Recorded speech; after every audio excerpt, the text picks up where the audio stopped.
নবী সাল্লাল্লাহু আলাইহি বলছেন, যারা জিনা করছেন, অশ্লীল কাজ করছেন, আল্লাহ পাক তাদেরকে তিনটি করে 6টি শাস্তি দেয়। 3টি শাস্তি দেয় দুনিয়াতে, 3টি শাস্তি দেয় আখিরাতে।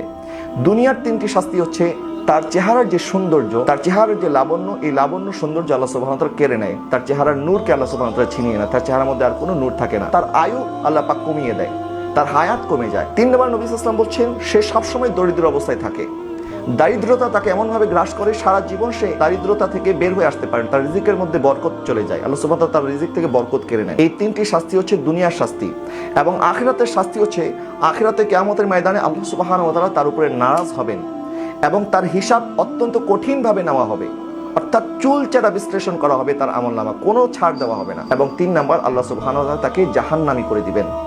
তাহলে এই 6টি শাস্তি, দুনিয়ার 3টি শাস্তি, আখিরাতের 3টি শাস্তি, এই শাস্তি থেকে যদি আমরা বাঁচতে চাই তাহলে অবশ্যই আমাদেরকে জিনা এবং এই জিনা করার আগে যে সমস্ত ধাপগুলি আছে, ফাহিশা কাজে যাওয়ার জন্য যে সমস্ত রাস্তাগুলি আছে, এই সমস্ত রাস্তা থেকে আমাদের নিজেদেরকে বাঁচাতে হবে। যারা যুবক যুবতী আছেন, তরুণ তরুণী আছেন, তাদের এই সময়টা হচ্ছে সবচেয়ে গুরুত্বপূর্ণ সময় এবং শয়তান সবচেয়ে বেশি এই সময়টাতে মানুষকে ধোঁকা দেয়। এই সময়টা যদি আমরা ভালোভাবে পার করে দিতে পারি এবং শয়তানের ধোঁকা থেকে নিজেকে বাঁচাতে পারি, আমার আকা সাল্লাল্লাহু আলাইহি ওয়াসাল্লাম ইরশাদ করছেন, ইযা দাআতু ইমরাতুন যাতু মানসাবিন ওয়া জামালিন ফাকাল ইন্নী আখাফুল্লাহ, যখন কোনো সুন্দরী যুবতী রমণী কোনো যুবককে দাওয়াত দেয় গুনাহ করার জন্য, আর ওই যুবক যদি এই দাওয়াতকে ফিরিয়ে দেয় যে না, আমি আল্লাহকে ভয় করি, আমি কখনো এই গুনাহ করতে পারবো না, আমার আকা সাল্লাল্লাহু আলাইহি ওয়াসাল্লাম ইরশাদ করছেন, আল্লাহ সুবহানাহু ওয়া তাআলা কিয়ামতের ময়দানে তাকে আরশে আজিমের ছায়া দান করবেন, যখন আল্লাহর এই ছায়া ছাড়া কোনো ছায়া থাকবে